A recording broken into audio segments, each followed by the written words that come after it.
The metallic tang of the city air bit at Rebecca's lungs. Every breath felt like chewing on rust and despair. It clung to her, a constant reminder of where she was trapped. The scent of stale rain and unwashed concrete was Rebecca's morning perfume. She pulled her threadbare jacket tighter, hunching her shoulders against the phantom chill that always lingered in the human sector. Buildings here seemed to lean inward, tired and worn, as if sighing under the weight of the rigid law separating humans from the inhuman. Daily, her feet traced the same cracked pavements, a quiet ritual of invisibility. Her job was in a dimly lit office, tucked away behind a noodle shop that always smelled faintly of burnt garlic. She sorted salvaged tech, her fingers moving with dull-practiced rhythm, inputting endless lines of code for data recovery, a futile attempt to salvage forgotten human lives. She didn't talk much, because talking meant being noticed. And being noticed, in this city, often meant trouble. She yearned for something more, a purpose beyond existing, but deep down, she believed she was too small, too ordinary to ever make a difference. She was just Rebecca, another human trying not to vanish. One afternoon, a sharp, authoritative voice sliced through the drone of the old servers. "You. Human." Rebecca's breath hitched. She knew that cold, clipped tone. Officer Thorne, an Inhuman enforcement official, a scowl etched into his sharp features, stood at the office's flimsy doorway. His eyes, the color of cold steel, swept over her, dismissing her as easily as a speck of dust. "Just checking compliance," he grunted, before turning his gaze to her trembling supervisor. Rebecca's heart hammered against her ribs, a frantic bird trapped in a cage. Her supervisor, Mr. Hahn, a man whose spine seemed to dissolve whenever an Inhuman was near, stammered out assurances. No matter how hard she tried to disappear into the shadows, the tension in the air was a physical thing, thick and suffocating.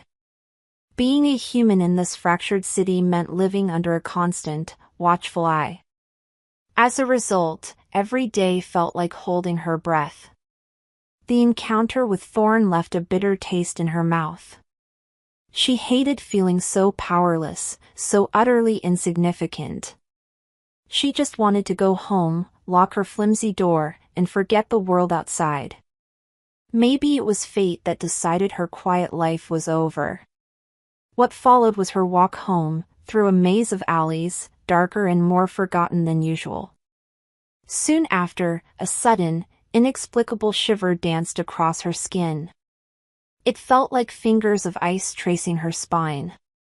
Her senses sharpened, the distant hum of the city fading, replaced by a subtle shift in the air, a phantom scent of wet earth, wild pine, and something undeniably animal. Something was watching her. She gripped her worn satchel tighter, her pulse quickening, a low thrum against her fingertips. The chill didn't leave her, even after she reached the relative safety of her apartment building. It was a lingering whisper against her nerves. That night, sleep clung to her like a fragile web easily broken. She awoke just before dawn, drawn by an inexplicable pull towards her grimy window. Below, the alley was usually a refuse-strewn canyon, but this morning, it hummed with an odd, muted energy. She didn't know what scared her more, the quiet, or the feeling that something monumental was about to happen. From there, she saw them. Shadows detached themselves from the deeper gloom, figures moving with an unnatural grace and speed. They were inhuman, no doubt. She pressed herself against the cold pane, a silent observer in her own city, a feeling of awe and terror mingling in her chest. It wasn't a skirmish, not exactly, but a tense, hushed exchange between two distinct groups. They moved with a predatory stillness, their voices low, guttural, almost like growls in the pre-dawn quiet. Suddenly, one figure stepped into a sliver of light filtering from a distant street lamp. He was tall, broader than any man she'd ever seen, his posture radiating a dangerous authority. His face was shadowed, but his eyes. She gasped, not daring to make a sound. Those eyes were a flash of pure, molten silver, piercing the gloom, locking onto something Rebecca couldn't see. Even from a distance, their intensity made her breath catch. This was Robin, though she didn't know his name then. In that moment, she felt an electric jolt, a sense of recognition so profound it was like a forgotten memory waking up. It was terrifying and intoxicating all at once. Her heart skipped, a beat later pounding so loudly she feared it would give her away. She ducked for cover, pressing her back against the wall, listening to the thrum of her own blood in her ears. She knew, deep down, she shouldn't have seen this. This was the forbidden world, the one she meticulously avoided. She didn't want to know about the ancient power that swirled within it. Yet, the image of those eyes burned behind her eyelids, a haunting, beautiful phantom. As the wind shifted, a new scent drifted up to her, sharper now, more potent. It was Robin's scent, though she didn't know it. It was like wild winter air mixed with something warm, musky, and utterly untamed. It stirred something deep inside her, something primal and unnamed.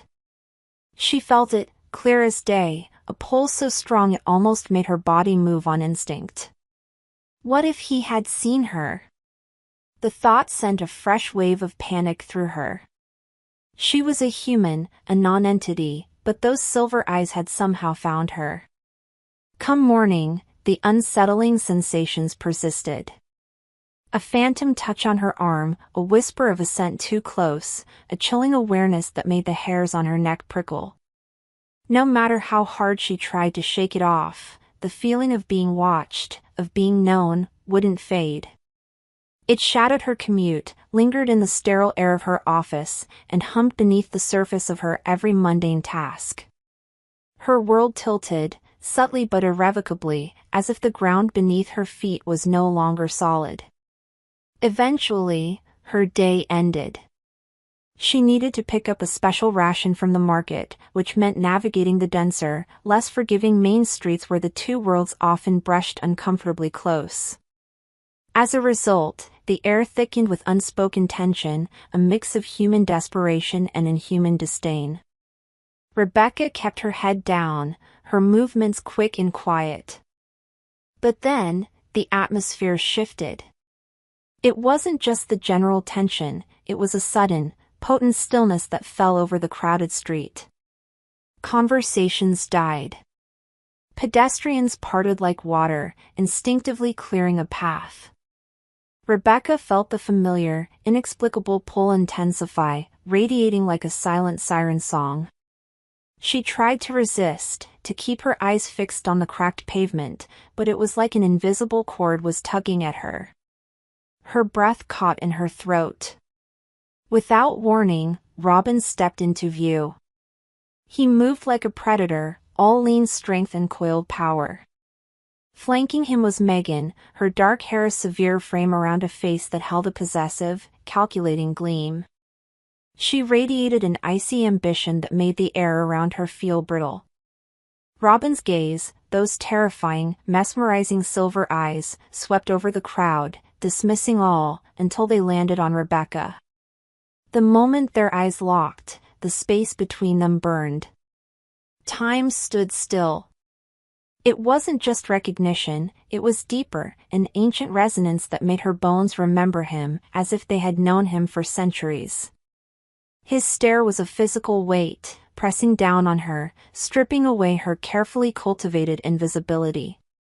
It wasn't a glance of affection, but a raw, almost predatory assessment, tinged with a flicker of something she couldn't name, pain, perhaps, or a crushing burden. She felt a burning warmth bloom beneath her skin, the mark of his claim already beginning to form, though she didn't understand it yet. She wanted to run, but her feet were rooted to the spot. Her voice trembled, though no sound escaped. As if summoned, Megan stepped closer to Robin, her arm brushing his, her gaze flicking from him to Rebecca. The possessive glint in Megan's eyes sharpened into a cold, almost triumphant, stare. She looked at Rebecca not just as a human, but as an intrusion, a marked territory. It was a silent challenge, a clear declaration of ownership that made Rebecca's instincts surge, a primal fear mixing with a nascent, unfamiliar defiance. She felt it, the beginning of something catastrophic. A coarse hand clamped over Rebecca's mouth, silencing her startled gasp. Panic, cold and sharp, pierced through her. Her world tilted, then plunged into a terrifying blur as she was roughly pulled from the street, whisked away before she could even process the indignity. The grand hall of the Alpha's ancestral home smelled of ancient stone, polished wood, and something wild, deeply animalistic. It was a place of oppressive power. Rebecca, thrust onto a raised platform, blinked against the blinding light of 100 sconces, her heart slamming against her ribs like a trapped bird.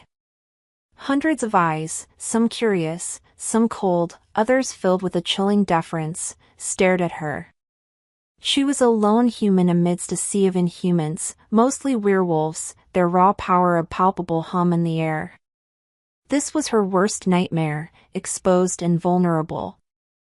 She caught sight of Megan, standing beside a raised throne.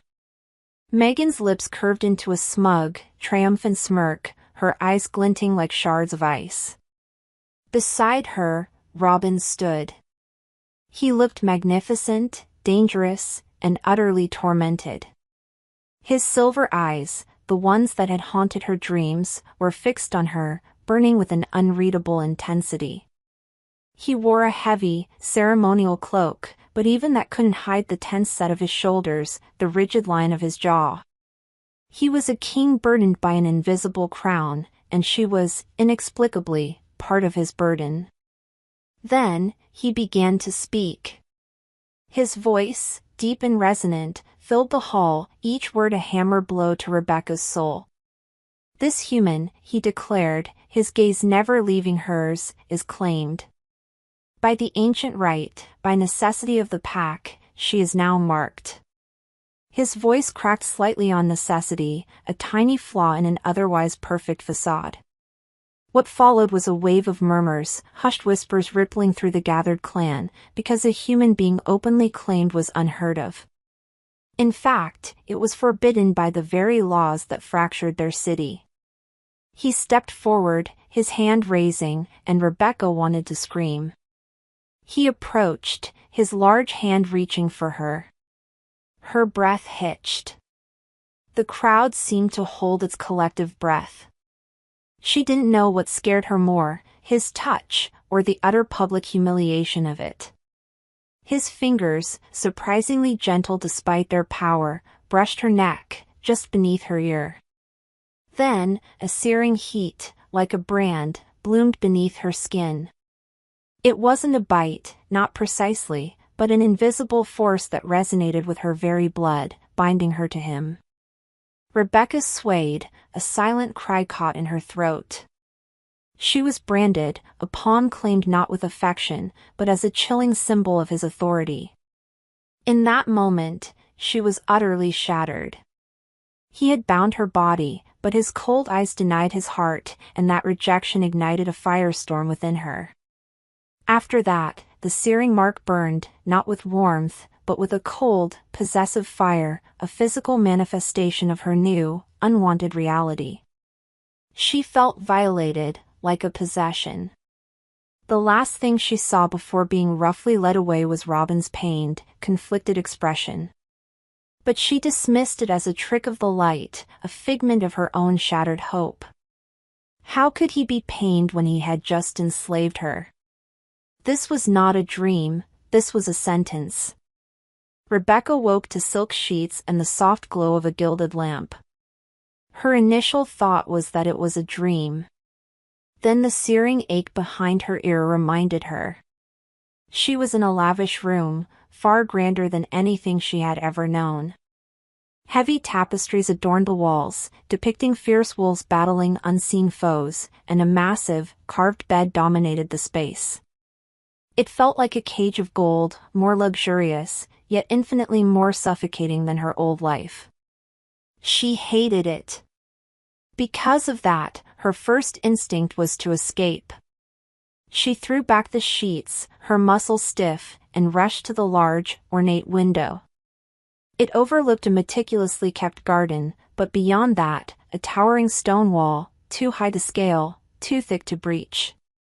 No matter how hard she tried, every door, every window, was locked or heavily guarded. Panic, raw and unyielding, began to claw at her throat. She tried to rattle the ornate doorknob, futilely, because it was heavy and unyielding, just like her new reality. Moments later, a woman in clan attire, her face impassive, entered with a tray of food. "Your meal, Luna," she stated, her voice flat. Luna. The word tasted like ash in Rebecca's mouth. Where am I? Why am I here? Rebecca demanded, her voice hoarse. The attendant merely bowed slightly. You are in the Alpha's stronghold. It is your place now. The answers were always vague, always dismissive, designed to keep her in the dark. Rebecca paced, fueled by a frustrated fury that boiled over because she deserved answers, not gilded prison walls. Eventually, as the days blurred into a suffocating cycle of confinement, Rebecca began to pick up whispers. Servants, believing her ignorant or too broken to care, spoke in hushed tones about escalating disappearances. Another one vanished last night, one murmured. The Alpha, he's losing control. The elders are worried about the coronation. He's too unstable. The words were like tiny needles pricking her despair, because they hinted at a chaos far beyond her own immediate suffering. Robin wasn't just cruel, he was desperate. That's why he claimed her. A cold calculation, not a primal connection. She felt it, a subtle undercurrent of fear in the very walls, a tremor beneath the clan's veneer of strength. The disappearances were getting worse, escalating daily. Yet, despite that, the clan clung to its secrets, its rigid traditions.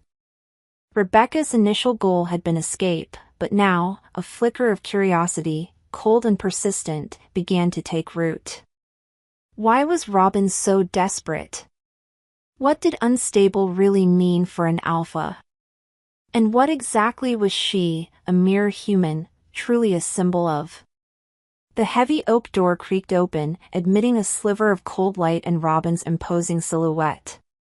He entered her luxurious cage, his movements stiff, almost formal. The air thickened, charged with the unspoken tension between them. He stood before her, a formidable wall of conflicted power. His silver eyes, normally blazing with authority, held a deep, bruised exhaustion, like embers struggling to stay lit. Rebecca, he stated, his voice a low, gravelly sound that resonated in her chest. Not a question, but a declaration. Why? Her voice trembled, but she met his gaze, because she refused to be a cowering victim. Why me? What am I to you, truly? A trophy? A pawn? Each word was laced with the humiliation she'd endured. She wanted him to feel it, the sting of his public rejection. Her heart ached, because his casual dismissal had cut her deeper than any blade. His jaw tightened. You are a symbol. A necessary one, given the escalating unrest. He strode to the window, staring out at the impenetrable stone wall, his back to her. The disappearances, they are increasing. My clan is fracturing. The law separating us from humans is failing, and fear breeds dissent. You, he turned, his gaze intense, represent a fragile truce. Your presence, it stabilizes things. Temporarily. His voice was devoid of warmth, a carefully constructed mask. A temporary fix for your fragile truce? Rebecca scoffed, a bitter laugh escaping her. And what about me? My life? My freedom? Is this what your fated bond means to you, Alpha? Control? She threw the word like a stone, watching for a flinch. A flicker of pain crossed his face, quickly masked. My oath, he stated, his voice flat, is to my pack. And I swore never to love. That bond, Rebecca, means nothing to me, beyond its utility. His words were a direct knife to her heart, reaffirming his initial cold claim. He reiterated his vow, a shield against any burgeoning connection. Despite that, beneath the crushing weight of his words, something unexpected stirred within Rebecca. A faint pulse, like a heartbeat of raw, untamed energy, thrummed in her veins, igniting behind her ear where his mark now resided. It was a subtle, almost imperceptible surge, a counterpoint to the despair. It felt like an ancient echo. She realized he wasn't just cruel, he was a man trapped, a king desperate. His pack was crumbling around him. You speak of utility, Rebecca countered, a newfound steel in her voice, because the stirring power gave her courage. But you're losing your pack, Alpha. So tell me, what happens if your symbol doesn't work? Her gaze sharpened, no longer pleading, but challenging. Her immediate goal shifted. Escape seemed impossible, but understanding, truly understanding this strange new reality, suddenly felt like the key to her survival. He needed her, even if he couldn't admit it, and that gave her leverage. She would stay, for now, not as his pawn, but as a silent observer, learning the rules of this new, dangerous game. As Robin left, his heavy footsteps echoing in the silence, Rebecca was left alone with the bitter taste of his rejection and the unsettling thrum of this nascent power deep within her. It was a terrifying revelation, a whispered promise of something more, something beyond her comprehension. This was not the end of her shattered life, it was the beginning of her transformation. The air in the Alpha's stronghold felt heavier than stone, pressing in on Rebecca, reminding her with every breath that she was still trapped. Yet, a strange, persistent hum had begun to vibrate beneath her skin, a counterpoint to the suffocating silence. The days inside Robin's stronghold blurred into a gilded monotony. Rebecca found herself guided, rather than allowed, through certain areas of the sprawling, ancient complex. Her guards, stoic and silent, moved with a watchful intensity that never quite relaxed. The clan's inner sanctum was a labyrinth of polished stone halls and heavy, carved doors. It smelled of aged parchment, a faint metallic tang from the many weapons, and a deeper, musky scent of wolf, always wolf. She watched, a silent observer, absorbing the unwritten rules of their world. Here, the clan operated with a chilling precision. Elders, their faces etched with ancient wisdom and deep concern, moved with quiet authority. Lower-ranking wolves, their shoulders perpetually hunched, darted through corridors with an unsettling nervousness, because a false step could mean a harsh reprimand, or worse. The tension was a living thing, stretched thin like a drum skin, ready to snap at any moment. Rebecca sensed Megan's influence, a subtle poison seeping into every interaction. Megan moved like a queen already crowned, her smiles sharp, her words like velvet-covered daggers. One afternoon, while passing through a less frequented corridor lined with peculiar, glowing crystals, a strange energy pulsed. The air around one of the crystals flickered, almost like static electricity, and a deep, low hum resonated directly in Rebecca's bones. It made her teeth ache. Her marked skin, just behind her ear, throbbed in response. It was subtle, barely noticeable, but it was there, a sympathetic vibration to the strange power of the crystal. She instinctively reached out, her fingers hovering inches from its surface, feeling a warmth radiate from it that called to something deep within her. It was a fleeting moment, a first, undeniable brush with something she couldn't explain. Her heart pounded, a frantic drum in her chest. She pulled her hand back as if burned. What was that? Her mind raced, grappling with the unfamiliar sensation. She was confused, scared even, because this power was not hers. Yet, she was also determined. She needed to understand. She had to. Her life depended on it. As she moved on, she passed an elderly female wolf, her fur grizzled with age, sitting on a stone bench. Their eyes met. The elder's gaze held a profound, heartbreaking pity. "The balance, it is shifting, child," the elder whispered, her voice raspy, ancient. Ancient blood, it remembers its purpose.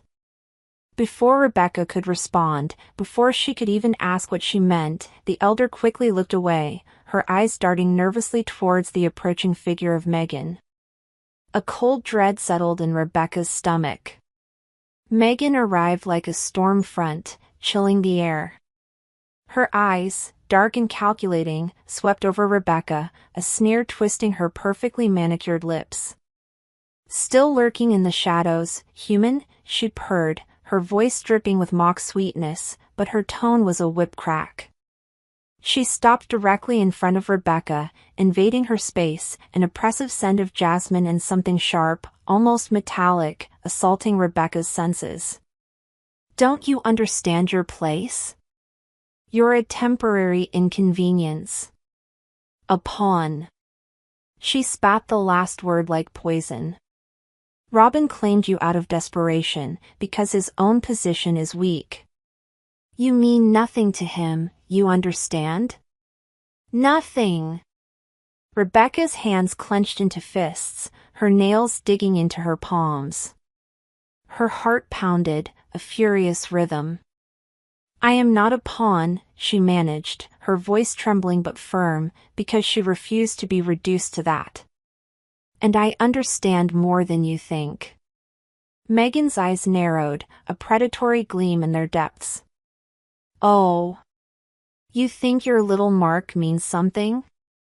It's a collar, little human. A brand. Nothing more." She stepped closer, her hand rising, as if to physically push Rebecca back. "You have no idea what you're dealing with, or the power of this clan." A primal anger flared in Rebecca's chest, hot and sudden. It wasn't just Megan's words, it was the suffocating arrogance, the cold possessiveness, the complete disregard for her as a person. The hum beneath her skin intensified, the throbbing behind her ear turning into a searing heat. Without thinking, her body moved on instinct. A raw, uncontrolled burst of energy erupted from her, a silent scream of defiance. The air around Megan shimmered, and a nearby stone vase, adorned with an intricate carving of a wolf's head, suddenly cracked, a spiderweb of fractures spreading across its surface with a sharp, distinct crack. The light flickered wildly above them, bathing the hall in strobing chaos. Megan stumbled back, her eyes wide with shock and a dawning fear. Her carefully composed facade shattered. "What was that?" she hissed, her voice losing its icy control, tinged with a genuine tremor. Her gaze flickered to Rebecca's marked neck, then to the cracked vase, a chilling realization dawning on her face. You freak!" She spat the words, her eyes filled with hatred, and she retreated hastily, her earlier bravado dissolving into a desperate, hateful glare. Rebecca stood panting, her hands trembling, staring at the fractured vase and the flickering lights. The surge of power had left her breathless, terrified, but also exhilarated. It was real. This wasn't a trick of her mind. She possessed an unknown, dangerous power. It was terrifying and intoxicating all at once, because it meant she wasn't as powerless as she thought. This newfound, untamed energy was a terrifying secret, but it also solidified Megan as a true enemy, raising the stakes considerably. Still reeling from the strange manifestation of her power, Rebecca's thoughts spun like dervishes. The clash with Megan had left her shaken, but also strangely invigorated. She felt something inside her shifted, her world had cracked open, revealing a terrifying, exhilarating new path. Later that evening, she saw Robin again. He was in a secluded courtyard, illuminated by the pale moonlight filtering through the high archways. His usual controlled demeanor had fractured. His shoulders were slumped, his hand running repeatedly through his dark hair, a gesture of deep weariness.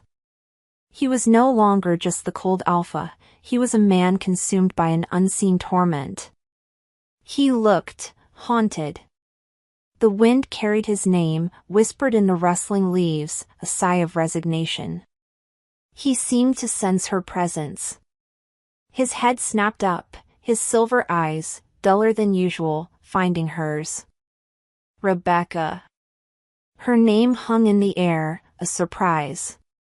He approached slowly, his usual rigid posture replaced by a reluctant ease. "I apologize for your current circumstances." The words were clipped, forced, but they were an apology nonetheless. They didn't fix anything, but they revealed a raw vulnerability that surprised her. "The disappearances," he began, his voice low, burdened. "They are worsening. 3 more last night. Our patrols find nothing. Our healers are baffled." His confession was a desperate plea hidden in clipped words, because he was truly at his breaking point. Rebecca's core strength, her innate empathy, surged to the surface. Despite her own pain, despite his cold words, she saw the sheer weight of his alpha responsibility, crushing him. What do you mean, disappearances?" she asked, because she needed to understand the scope of the threat. "Where are they going? What's taking them?" She pushed, risking his anger, because she genuinely wanted to comprehend the chaos that threatened his clan, and by extension, her new, unwanted reality.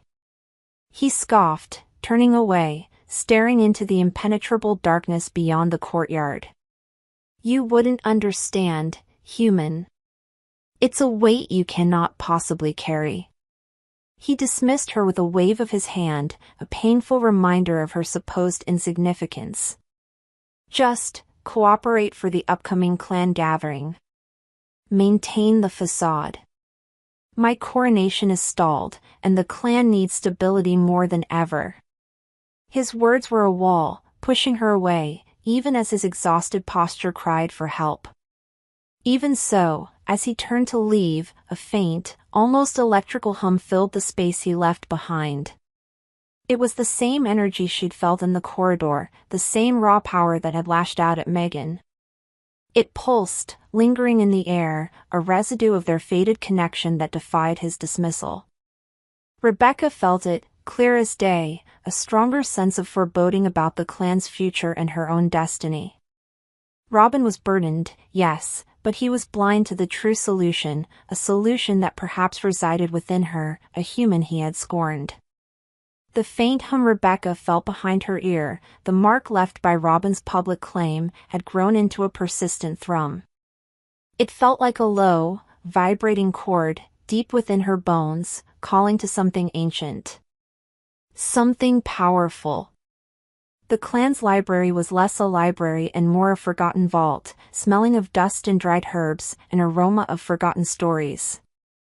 Rebecca, driven by an unshakable need to understand the strange power that had lashed out at Megan, found herself there, drawn by an instinct she couldn't explain.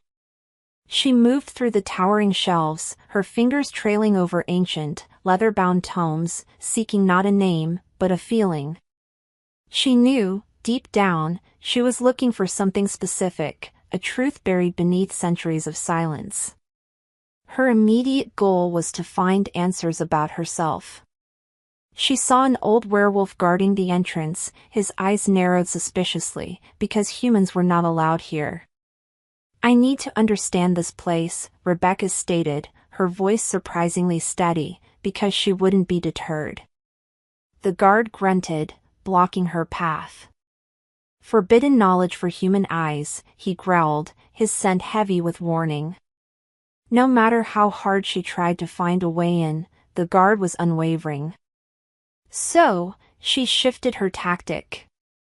She leaned against a dusty pillar, feigning disinterest, but her senses were alive.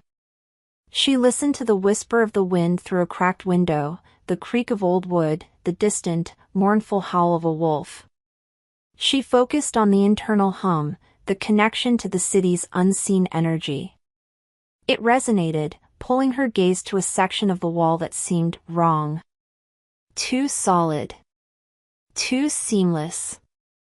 As if pulled by a string, her hand instinctively reached out.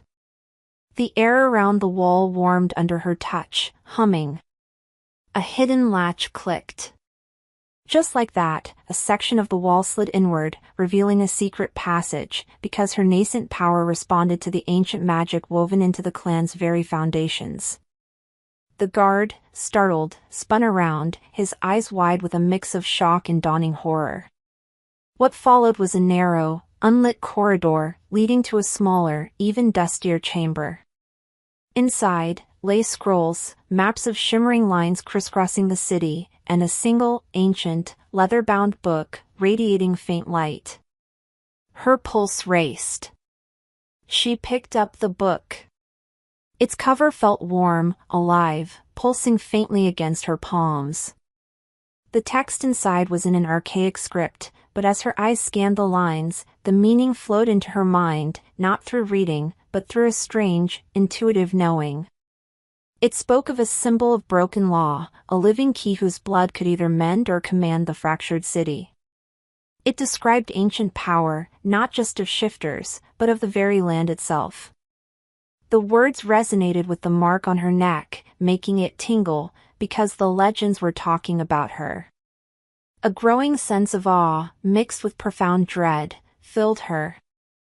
The book detailed a prophecy, a future where she would stand at a crossroads, able to unleash or quell a coming war. The book ended with a cryptic warning about a scarred alpha and a bond, both broken and destined to heal. The final words burned into her mind: the true key lies not in power, but in acceptance. The cryptic revelation from the library haunted Rebecca. She had barely returned the ancient book to its hidden alcove when the stronghold erupted into chaos. A piercing alarm blared, echoing through the stone halls like a banshee's wail. Her heart pounded so loudly, she thought everyone could hear it. From there, panicked shouts echoed, the frantic thud of boots, and the sharp scent of fear. Another wave of disappearances had hit, but this time, it was worse. The city's ley lines, the invisible veins of energy that flowed beneath the metropolis, pulsed violently. They were fractured, screaming. It was a sensory overload for Rebecca, because the broken law she had read about was manifesting, raw and untamed. She felt the pain of the city as if it were her own. Robin appeared in the grand hall, his face pale and strained, trying to bark orders, but his voice lacked its usual commanding power. The clan was in disarray, suspicion turning inward, fueled by Megan's venomous whispers. Megan herself moved through the panicked wolves, her gaze sharp, triumphant. "It's the human," she screeched, pointing a clawed finger at Rebecca. "Her presence destabilizes us. She is the curse." Her words gained traction, because fear made the clan blind. Rebecca saw Robin struggle, the sheer, crushing burden of his alpha responsibilities weighing him down. He was losing control. The sight, mixed with Megan's cruel accusations, ignited a fierce, protective defiance in Rebecca. "No," she roared, a voice she didn't recognize, because it was empowered by the awakening within her. Her marked skin burned, not with pain, but with searing power. Without thinking, she reached out, not with her hands, but with her mind, connecting to the screaming ley lines. In that moment, everything changed. A torrent of images, ancient and profound, flooded her mind, not just knowledge, but pure feeling. She saw the history of the city, the true origin of the broken law, the hidden power of her own lineage. She saw herself, not as a pawn, but as a conduit, the living key described in the prophecies. Her blood pulsed with the ability to either quell this coming inhuman war or command it entirely. The truth unraveled, terrifying and exhilarating. The climax of her understanding was a visceral shock. Robin's desperate, public claim had not just branded her, it had activated her. He had unwittingly unlocked the very power that could save or destroy his world. It was a twisted, undeniable irony. The vision faded, leaving her reeling, dizzy with the immensity of it all. She felt it, clear as day, a profound understanding of her terrifying new purpose. She was no longer a victim. She was the focal point. And just like that, everything changed. The immediate aftermath of the vision left Rebecca trembling, but not from fear. It was the aftermath of immense power. Her eyes, usually soft with empathy, now held a fierce, unsettling clarity. She was still in the grand hall, the chaos of the disappearances unfolding around them, but her perspective had shifted entirely. Megan, still spewing accusations, noticed Rebecca's transformation. Her cold eyes widened with true alarm, because this was not the helpless human she had scorned. "Look at her!" Megan shrieked, her voice edged with desperation. "She's a sorceress! A demon! She's the one causing this." She tried to rally more of the clan, pointing a shaking finger at Rebecca, but her words lost their usual bite. Robin, who had been struggling to control his panicked pack, turned to Rebecca. His silver eyes met hers, and for the first time, he saw something beyond his control, something terrifyingly potent. He saw her for who she truly was. He tried to reassert his authority, stepping towards her, his hand reaching out, a silent command for her to calm, to fall back into the role of pawn. But Rebecca wasn't a pawn anymore. Her heart skipped. "You called me a symbol, Alpha," she stated, her voice steady, resonating with a newfound strength. "You claimed me as a tool to stabilize your crumbling world."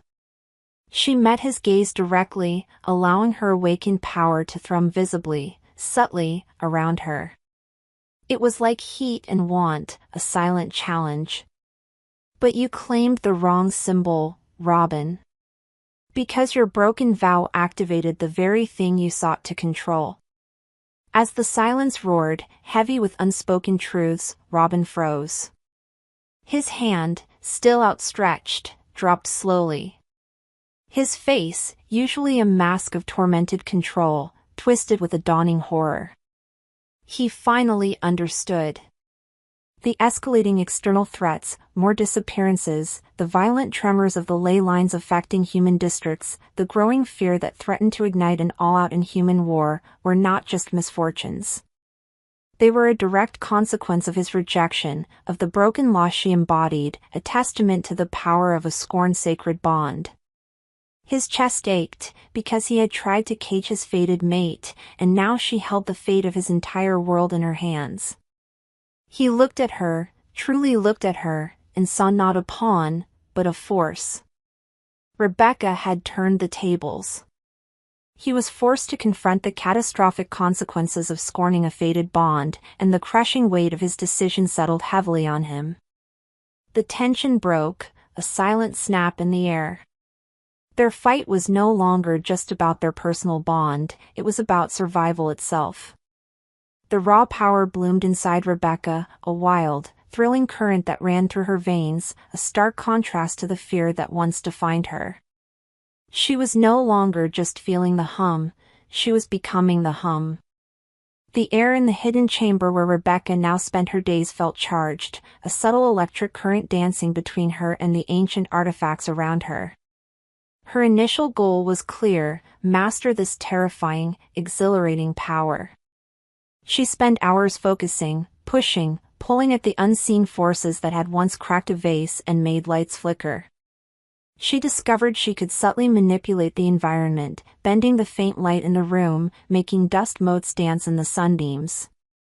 She even learned to sense the ley lines, the city's unseen energy grid, like a complex, throbbing heartbeat beneath her feet. It was like learning a new language, one spoken not with words, but with pure energy. What's worse, she discovered her power also resonated with the clan's sacred grounds. She found herself drawn to ancient, forgotten places within the stronghold, sensing faint echoes of the disappeared, like ghostly whispers on the wind. She followed these internal compasses, tracing the fractured ley lines, because they were clearly connected to the chaos. This new ability filled her with a fierce, quiet determination. She was more than just a key, she was becoming a map. One day, following a particularly strong pulse of energy, she found herself in a small, dusty chapel, ignored by most of the clan. An old woman, her face a road map of wrinkles, sat hunched over a crude altar, murmuring to herself. This was Alara, a forgotten shaman, exiled to the fringes of the clan because her beliefs were too old, too unconventional. Rebecca felt it. Alara's presence was a quiet comfort, a stark contrast to the hostility she usually faced. Alara looked up, her cloudy eyes suddenly piercing. "You carry the song of the earth," she rasped, her voice like dry leaves rustling. "The one they call the symbol of broken law of Dot." Rebecca felt a jolt. How did she know? Alara chuckled, a dry, reedy sound. "Your blood sings. It always has. But it was dormant. Until a certain alpha, in his fear, forced it awake." Alara's words were a confirmation, chilling and validating all at once. She understood. Alara explained that Rebecca's blood was indeed the key to healing the fractured ley lines, the very source of the Inhuman war. The disappearances were a symptom of the broken balance, a slow draining of life from the city's heart. "Your blood, child, can mend the flow," Alara whispered, her gaze intense. "But such power, it takes. It drains. It requires balance. And the only true balance for your lineage, for your power, comes from an unbridled, fated connection. From love, truly accepted." She looked pointedly at Rebecca's marked neck. "The bond must be whole, or it will consume you." The elder's warning sent a cold shiver down Rebecca's spine. Healing the city came at a cost, a draining of her very life force, unless she found true connection. It was a cruel twist of fate, because the very alpha who rejected her was the key to her survival. Rebecca's goal now wasn't just to master her abilities, it was to find a way to heal the source of her power, to make Robin understand that their bond was not a weakness, but the ultimate strength. She looked at Alara, her gaze filled with a desperate hope. This was a path with no turning back. Armed with Alara's cryptic warning and her growing power, Rebecca felt a renewed sense of urgency. The city outside, she sensed, was groaning under the escalating pressure of the Inhuman war. Her next step was clear: demonstrate her utility. One evening, a desperate howl echoed through the stronghold, another disappearance. The fear was thick in the air, a sour taste. Robin, his face pale and grim, was rallying search parties, his voice strained. Meanwhile, Rebecca closed her eyes, focusing on the ley lines, on the faint echoes of the missing wolves. She felt it, a subtle anomaly, a weak spot in the city's energy flow. "They're not far," she announced, her voice cutting through the rising panic, because she felt the pull, sharp and undeniable. "Near the old water treatment plant, on the western edge of the human sector. There's a distortion in the ley line there." Robin stared at her, his silver eyes narrowed, disbelief warring with desperation. Megan, however, saw the opportunity. "It's a trick," she shrieked, her voice shrill. "She's leading them into a trap. This human is clearly a rogue, trying to destabilize the clan." She began to rally a faction of younger, more volatile wolves, urging them to seize Rebecca. "Silence, Megan." Robin's voice cracked like a whip. He looked at Rebecca, truly looked, and saw something undeniable in her eyes, not malice, but fierce resolve. He had to take the chance. "Follow her," he commanded his lead trackers, because time was running out. They found them, a small group of clan members, disoriented and weakened, caught in a swirling vortex of unstable energy near the abandoned plant. Rebecca used her power to stabilize the vortex just long enough for the wolves to be pulled free, her body trembling with the effort. It was a major success, a tangible proof of her abilities. But the success was short-lived. Megan, witnessing Rebecca's undeniable power, saw her plans unraveling. "She cannot be trusted," she snarled, eyes blazing with fury, as she lunged at Rebecca, claws extended. Robin, quicker, a blur of fur and human form, instinctively placed himself between them. "Enough," he roared, a deep, guttural growl that shook the very foundations of the old plant. His touch on Rebecca's arm as he pulled her behind him sent a jolt through her, a flicker of their fated bond, and she saw a brief, unguarded moment of vulnerability in his silver eyes, a stark contrast to his usual hardened facade. He was protecting her, not as a pawn, but as something vital. The tension broke, leaving a silent understanding. Robin's hand lingered on her arm, a silent admission of need. This subtle shift in their dynamic deepened their reluctant alliance. The successful rescue, brief as it was, had bought them time, but not peace. The Inhuman war intensified, spilling out of the shadows and into the human sectors with terrifying regularity. News channels, once carefully controlled, now showed grainy footage of distorted structures, unexplained tremors, and panicked human crowds. The city itself seemed to scream. Robin's position as Alpha became untenable. His coronation, already stalled, was now definitively postponed, because the clan elders were in open revolt. Whispers of a challenge to his leadership grew louder, fueled by Megan's relentless campaigning. His pack was crumbling around him, decimated by the disappearances, riddled with fear and dissent. He was losing everything. One stark night, the air heavy with the scent of distant destruction, Robin sought Rebecca in her chambers. He didn't stride in with authority this time, he almost collapsed onto a nearby chair, burying his face in his hands. His strong shoulders trembled. Rebecca watched him, a mix of vindication and profound sadness twisting in her gut. He looked utterly broken. "It's true," he finally rasped, his voice raw with defeat.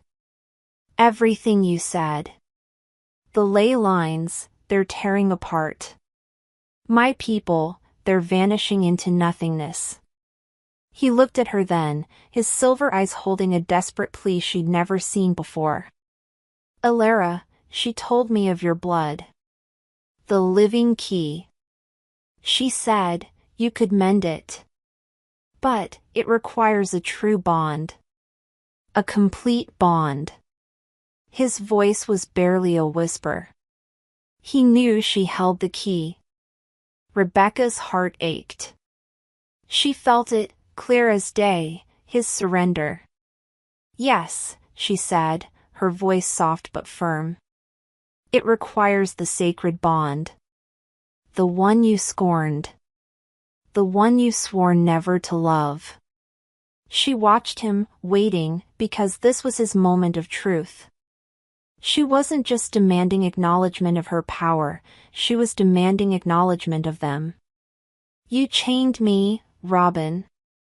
You rejected me. You threw away what fate offered, because of a vow you made, based on a past you refused to share. She felt a deep sadness for his torment, for the heavy burden of his oath. He flinched, his eyes squeezed shut for a moment. My oath, it was all I had left, he choked out, because he truly believed love was weakness. After Camila. The name, a raw wound, hung in the air between them. I cannot lose again. But you are losing, Robin, Rebecca countered, her voice unwavering. Everything. Because you cling to a broken vow instead of embracing the strength of truth. Your vow is killing your pack. It's killing you. And it will kill this city. She stood, no longer a captive, but an equal, a force. The choice is yours, Alpha. Your broken vow, or the mate you tried to cage, who now holds the fate of your entire world in her hands. She knew she held all the cards, but the true solution wasn't just in her power, but in the healing of their scorned bond. He still resisted, but his desperation was a gaping wound, and she was the only one who could truly heal it. The air thickened. No turning back now. The fragile hope that had bloomed in Rebecca's chest felt like ash now, crumbling with every passing hour. The city, once groaning, now screamed. The weight of the broken law pressed down on her, echoing the growing despair in her own soul. The air in the clan's main ritual chamber crackled with raw, untamed energy. Rebecca stood at the center of a makeshift circle of stones, her arms outstretched, channeling the immense power of the city's ley lines. Her marked skin burned with an almost unbearable intensity, because she was attempting to mend a critical fracture, a jagged tear in the energy grid beneath the old market district.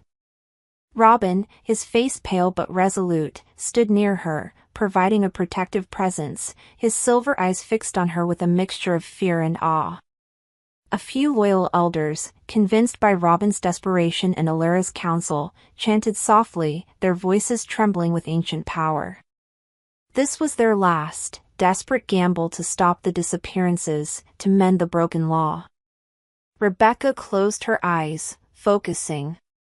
She felt the ley line, a living, writhing snake of energy, broken and weeping. She pushed her own life force into it, trying to knit the fractured pieces back together. Her breath came in ragged gasps, because the strain was immense, threatening to tear her apart from the inside. But then, a shriek ripped through the chamber, sharp and malicious. No! Megan launched herself forward, a blur of fury. She had secretly observed their preparations, fueled by a corrosive jealousy that blurred her judgment. She carried a forbidden artifact, a shard of dark crystal infused with chaotic energy, stolen from the clan's hidden vaults. Her immediate goal was to disrupt the ritual, to destroy Rebecca's attempt at healing, and reclaim her perceived rightful place by Robin's side. She hurled the crystal towards the ley line's raw energy, directly at Rebecca. Robin roared, lunging to intercept Megan, but he was too late. The crystal struck the nascent healing energy, and what followed was a catastrophic explosion of light and sound. The ley line, instead of knitting, ruptured further. The very air vibrated, shattering the crystal sconces on the walls, sending glass shards raining down. A deafening crack echoed through the city as the ground trembled violently. Instead of healing, the energy amplified the broken law tenfold. Rebecca screamed, a raw, primal sound ripped from her throat as the backlash of power slammed into her. It was like being struck by lightning, burning from the inside out. She was thrown backward, landing hard against the stone floor, every muscle screaming in protest. The energy, instead of soothing, clawed at her, draining her, leaving her utterly depleted. Outside, the city screamed too, a horrifying symphony of crumbling buildings, amplified disappearances, and the terrified cries of both humans and inhumans. What's worse, the ground cracked open in the very heart of the clan territory, revealing a dark, pulsing void. This failure was a major setback, and the impact on her was devastating. The air was thick with the scent of dust, fear, and shattered hope. Rebecca lay weak and trembling on a cot, her body aching from the backlash of the failed ritual. Her mind, however, was in a deeper agony. The city was in chaos, and it was her fault. Megan, opportunistic and ruthless, wasted no time. Her voice, once shrill, was now a calm, insidious poison.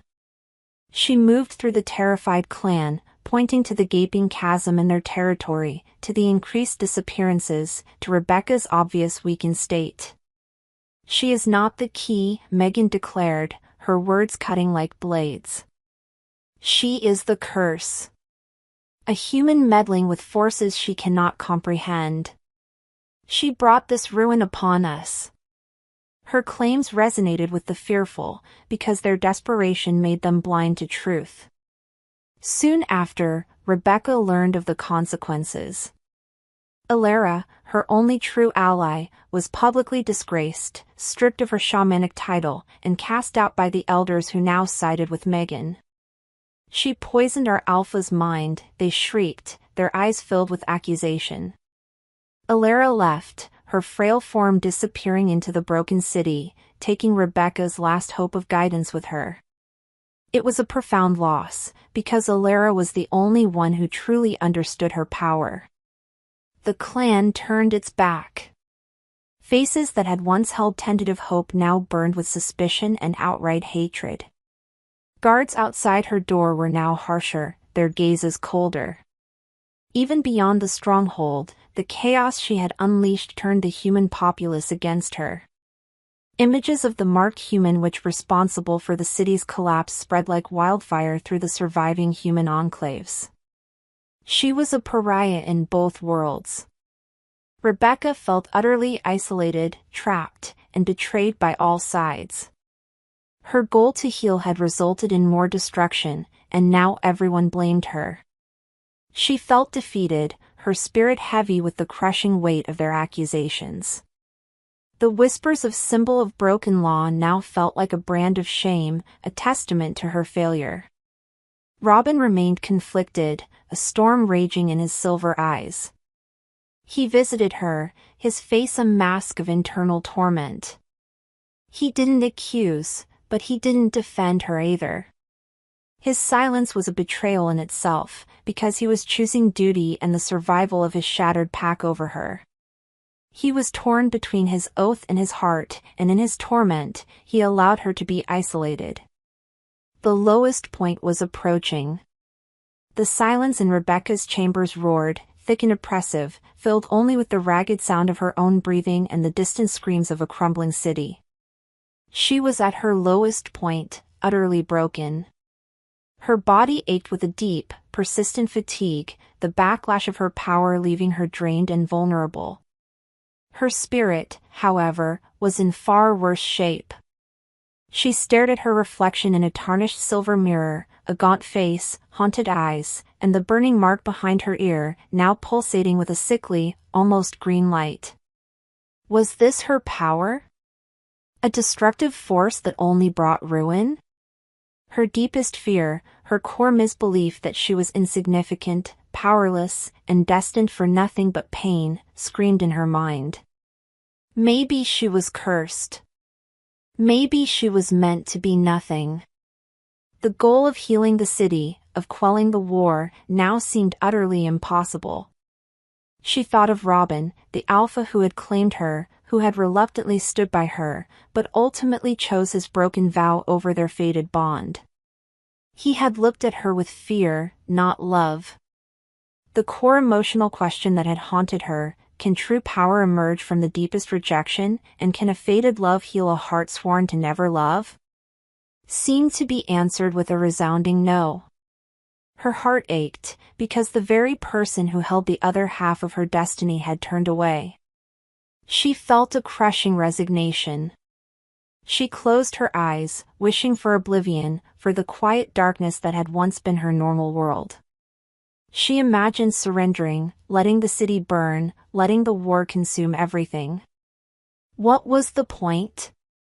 She had tried. She had given all she had, and it had only caused more destruction.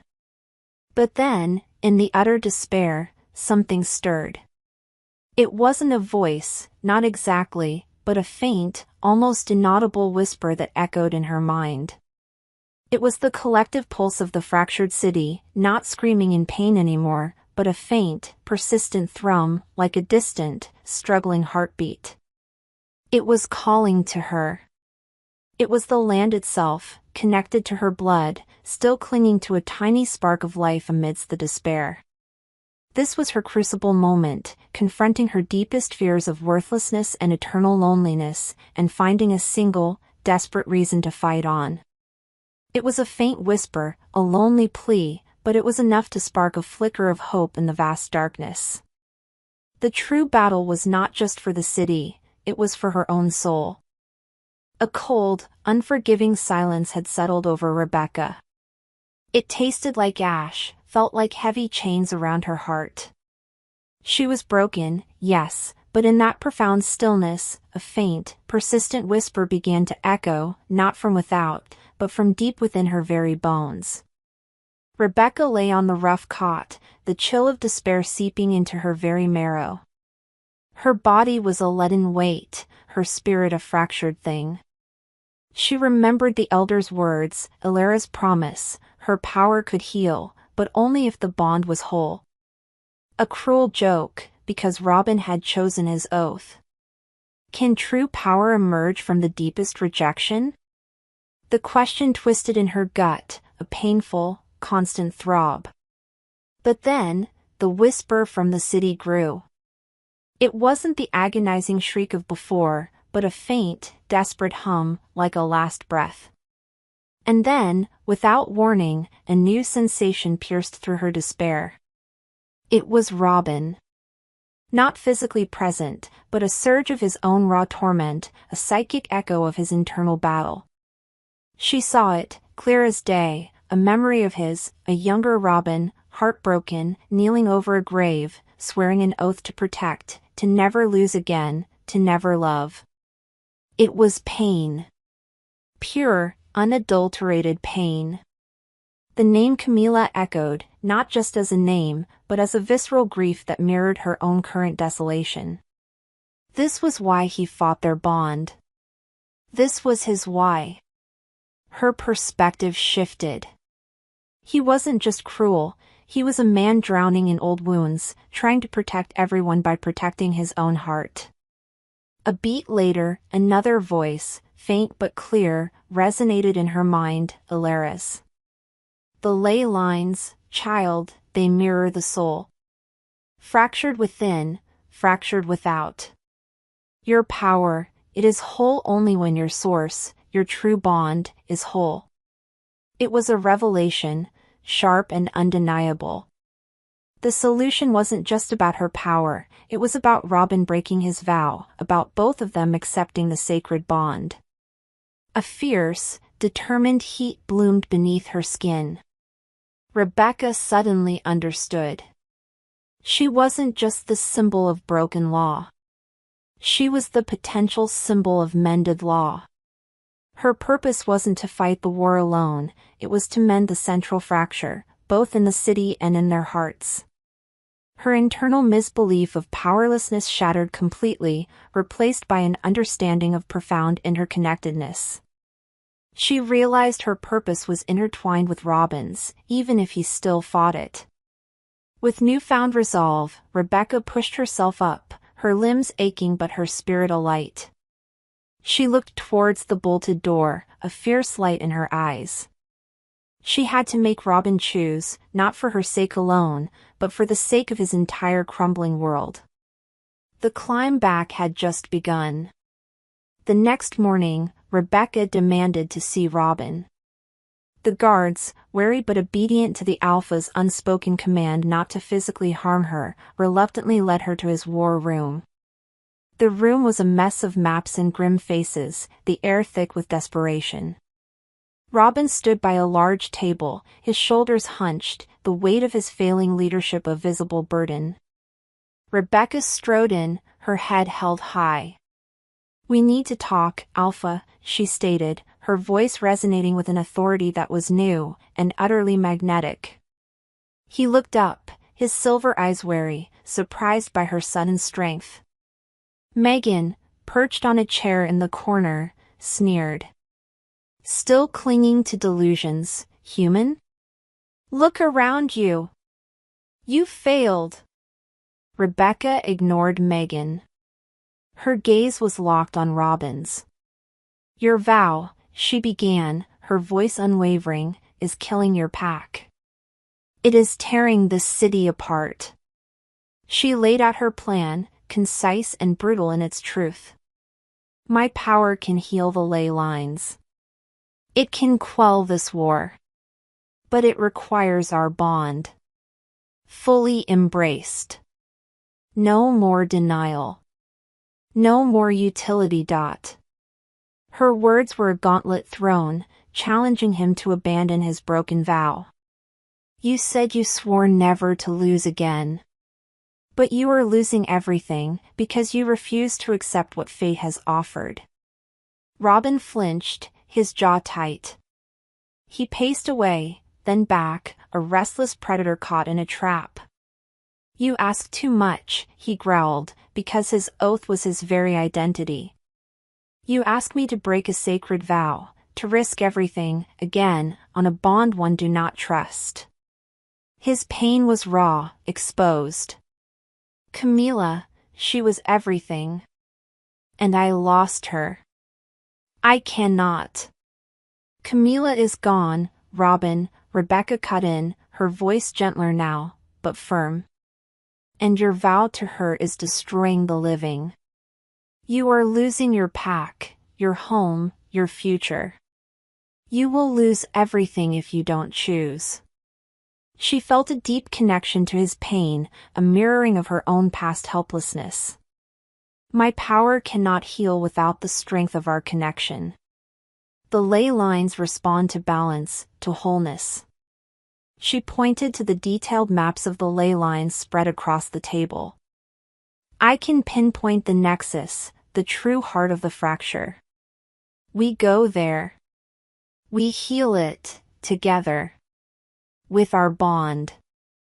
The silence stretched, heavy with unspoken questions. His gaze met hers, a storm raging in his silver eyes, reflecting a tumultuous internal conflict. He saw the logic, the undeniable truth in her words. He saw the desperation of his people. He saw Rebecca, standing before him, not a pawn, but a partner.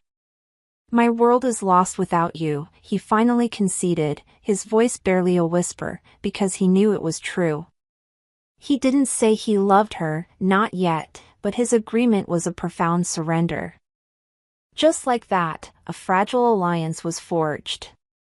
Megan, who had been watching, rose from her chair, her face contorted with rage.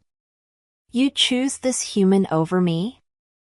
Over tradition? She shrieked, her voice venomous. You will regret this, Alpha. You will regret everything. Her desperation turned to dangerous fanaticism, her eyes blazing with a promise of retribution. She vowed to stop them. The journey to the ley line nexus was a race against time, a desperate dash through a city visibly dying. The ground trembled with increasing frequency, cracks spiderwebbing across buildings, and the air itself seemed to hum with a discordant, sickening energy. Rebecca, Robin, and a small, determined group of his most loyal, desperate wolves moved like shadows through the crumbling streets. Robin, now fully committed, moved with a newfound purpose, his hand often brushing Rebecca's, a silent testament to their burgeoning connection. Their destination was the oldest part of the city, a forgotten ancient temple, half buried beneath centuries of urban sprawl, where human and inhuman sectors blurred into a dangerous no-man's land. The smells were overwhelming, damp earth, decaying concrete, and the acrid tang of overloaded power grids. With every step they took, the tension mounted. Soon after, they faced their first resistance. Megan had rallied her remaining loyalists, younger, hot-headed wolves blinded by her charisma and fear. They ambushed them in a narrow, rubble-strewn alley. "The Alpha is blinded!" Megan shrieked, her voice echoing off the crumbling walls. "She is a deceiver!" What followed was a swift, brutal skirmish. Robin transformed, a blur of silver fur and muscle, tearing through Megan's forces with a savage grace. Rebecca, her power now humming in sync with his, deflected stray debris, creating shields of shimmering energy, protecting their smaller group. She felt it, clear as day, a synergy between them, a dance of primal strength and ancient magic. This shared peril deepened their connection, forging it in the fires of chaos. Her focus was absolute: reach the nexus. As the sky darkened, painting the broken city in shades of bruised purple and angry orange, the dangers escalated. Chaotic manifestations of the Inhuman war lashed out, bursts of uncontrollable energy, phantom whispers that drove some humans mad, and sudden, localized ruptures in the ground. They navigated crumbling structures and evaded desperate, feral humans who saw any Inhuman as a threat. Robin moved with a silent, fierce protectiveness, always keeping Rebecca at his side, because he now truly understood her value. Finally, they reached the nexus. The ancient temple, its stone worn smooth by time, pulsed with a raw, terrifying power. The central chamber was an open maw to the fractured ley lines, a vortex of swirling, destructive energy. But they were not alone. Megan and her fanatic remnants were already there, waiting. She stood at the edge of the swirling vortex, her face a mask of furious determination, prepared to stop them. "You will not heal what I intend to destroy," she shrieked, her voice amplified by the raw power of the nexus. The convergence was complete. The final showdown was imminent. The ancient temple chamber pulsed, not with chaos, but with a raw, terrifying power. It hummed in Rebecca's bones, a symphony of ancient energy and her own beating heart. This was it. The heart of the ancient temple was a maw of swirling, destructive energy, the raw, exposed ley lines screaming in agony. Rebecca stood at the precipice, her breath coming in ragged gasps, but her gaze was resolute. This was where the broken law ended. This was where Robin's vow either broke or consumed them all. Her goal was singular: to knit the fractured energy, to heal the city, using the undeniable strength of their bond. She knew the power would drain her, but she didn't care. With every heartbeat, she lifted her trembling hands, calling upon the living key within her. The mark behind her ear blazed, no longer a symbol of shame, but a conduit of immense, shimmering energy. She felt the city's pain, its desperate plea, pouring into her, then channeling out, ready to meet the raw power of the nexus. She was a beacon, bright and vulnerable. But then, a furious, guttural growl ripped through the air. "You will not heal what I intend to destroy." Megan lunged, a snarling blur of rage and desperation. She was no longer just ambitious, she was utterly fanatical, her eyes wide with a terrifying madness. She held a jagged shard of dark crystal, aiming for Rebecca's chest, because she wanted to sever the connection, to claim the chaos for herself. Robin, a flash of silver fur and raw power, moved. He roared, a deep, primal sound that vibrated through Rebecca's very soul. He met Megan midair, a whirlwind of claws and teeth. "Mine," he bellowed, his voice raw, desperate, imbued with a ferocity Rebecca had never heard before. He wasn't just protecting her body, he was protecting their bond, because he knew, finally, it was the only way. His oath, the heavy chains he'd worn for so long, shattered in that instant. He chose her. He chose love. As his desperate decision echoed in the chamber, a blinding light erupted from Rebecca. The energy of the ley lines surged, responding to the completeness of their sacred bond. It wasn't just her power now, it was their power, unified, whole. The swirling vortex of chaos in the nexus began to reverse, pulling inward, knitting itself back together with a soft, resonant hum. The fissures in the ground sealed. The city, once screaming, now sighed, a deep, collective exhale of relief. Megan, caught in the surge of healing energy, shrieked, her form thrown back against a crumbling pillar, defeated. The energy, now balanced, drained the chaotic power she had harnessed. Rebecca, utterly exhausted, swayed, but Robin was there, his arms catching her, holding her tight. His wolf had chosen, and so had he. The central conflict was resolved, their transformation was complete. They stood together, the world now breathing easier because of their choice. In the quiet that followed, the echoing silence was broken by the joyful cries of reunion. The nexus pulsed gently now, a soft, steady hum of balanced power. Robin held Rebecca close, his breath ragged against her hair. His scent was different now, no longer tormented, but peaceful, infused with the subtle, comforting aroma of home. "Rebecca," he murmured, his voice thick with emotion, because the bond was finally whole. He looked around the chamber. Megan lay still, defeated, her dark crystal shattered. Robin, with a single glance, commanded his loyalists to secure her. There would be justice, but no more chaos. Soon after, the first of the disappeared began to reappear, disoriented and weak, but alive. One by one, they materialized from the restored ley lines, their forms flickering like mist before solidifying. Emotional reunions erupted, parents embracing children, mates clinging to each other, tears streaming down their faces. The air filled with sobs of relief and exclamations of wonder. Rebecca, though physically drained, felt a profound sense of accomplishment. The mark behind her ear no longer burned, instead, it pulsed with a soft, warm light, a beacon of the rekindled law. She was exhausted, but infused with a sense of rightness, of purpose fulfilled. Robin, still holding her, watched his people, a weight visibly lifted from his shoulders. His face, once etched with perpetual worry, now held a faint, genuine smile. He was still the alpha, still burdened, but his burden was now shared. As a result, clan members who had once looked at Rebecca with suspicion now approached with awe. Their eyes, once guarded, now held gratitude. They bowed, whispers of Luna echoing through the chamber, because she had saved them. Rebecca felt it, a deep acceptance, a sense of belonging she had always craved. This initial peace was a fragile thing, but it was a beginning.